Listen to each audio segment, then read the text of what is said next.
ഇപ്പോഴിതാ നമ്മുടെ രാജ്യത്തെ സംബന്ധിച്ചിടത്തോളം ആശങ്കാജനകമായിട്ടുള്ള ഒരു വാർത്തയാണ് പുറത്തു വന്നിരിക്കുന്നത്.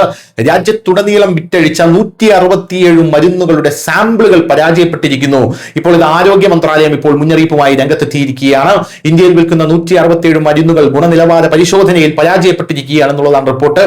Central drug standard control organisation 2025 ഡിസംബറിലെ ഒരു റിപ്പോർട്ടിൽ ഈ മരുന്നുകൾ സ്റ്റാൻഡേർഡ് ക്വാളിറ്റി ഇല്ലാത്തതായി പ്രഖ്യാപിച്ചുകൊണ്ട് പൊതുജനങ്ങൾക്ക് മുന്നറിയിപ്പ് നൽകിയിട്ടുണ്ട്. സെൻട്രൽ ലാബിൽ 74 സാമ്പിളുകൾ പരാജയപ്പെട്ടു എന്ന റിപ്പോർട്ടുകളാണ് നമുക്കിപ്പോൾ ലഭിക്കുന്നത്. ആരോഗ്യ മന്ത്രാലയത്തിന്റെ കണക്കനുസരിച്ച് ആകെയുള്ള 167 സുരക്ഷിതമല്ലാത്ത മരുന്നുകളിൽ 74 എണ്ണം സെൻട്രൽ ഡ്രഗ്സ് ഏജൻസിയുടെ പരിശോധനയിൽ പരാജയപ്പെട്ടു. അതേസമയം വിവിധ സംസ്ഥാന അധികാരികൾ നടത്തിയ പരിശോധനയിൽ 93 സാമ്പിളുകൾ ദുർബലമാണെന്ന് കണ്ടെത്തി. ഈ മരുന്നുകൾ സ്റ്റാൻഡേർഡ് ക്വാളിറ്റി അല്ല എന്നാണ് ഇപ്പോൾ NSQ പ്രഖ്യാപിച്ചിരിക്കുന്നത്. വ്യാജ മരുന്നുകളുടെ ഒരു വലിയ ശൃംഖല തന്നെ നമ്മുടെ നാട്ടിലുണ്ട് എന്നാണ് ഇപ്പോൾ ആരോഗ്യവകുപ്പ് കണ്ടെത്തിയിരിക്കുന്നത്.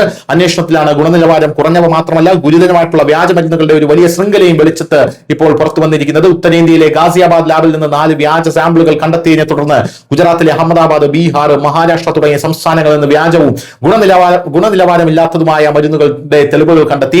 അതിശയിപ്പിക്കുന്ന ഒരു കാര്യം എന്താണെന്ന് വെച്ചാൽ ജനപ്രിയ മരുന്നുകളാണ്, അതായത് ജനപ്രിയവും അറിയപ്പെടുന്നതുമായിട്ടുള്ള ബ്രാൻഡുകളുടെ പേരുകൾ ഉപയോഗിച്ച് നിയമവിരുദ്ധമായി മരുന്നുകൾ നിർമ്മിച്ചു എന്നുള്ളതാണ്.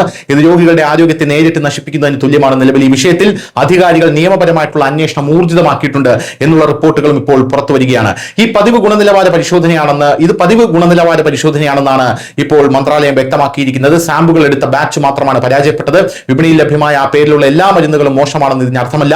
എന്നിരുന്നാലും അംഗീകൃത വിൽപ്പനക്കാരിൽ നിന്ന് മാത്രമേ മരുന്നുകൾ വാങ്ങാവൂ എന്ന് ഉപഭോക്താക്കൾ നിർബന്ധം പിടിക്കണമെന്നാണ് ഇപ്പോൾ ആരോഗ്യ വകുപ്പ് ഉത്തരവിട്ടിരിക്കുന്നത്. News desk, news India Malayalam.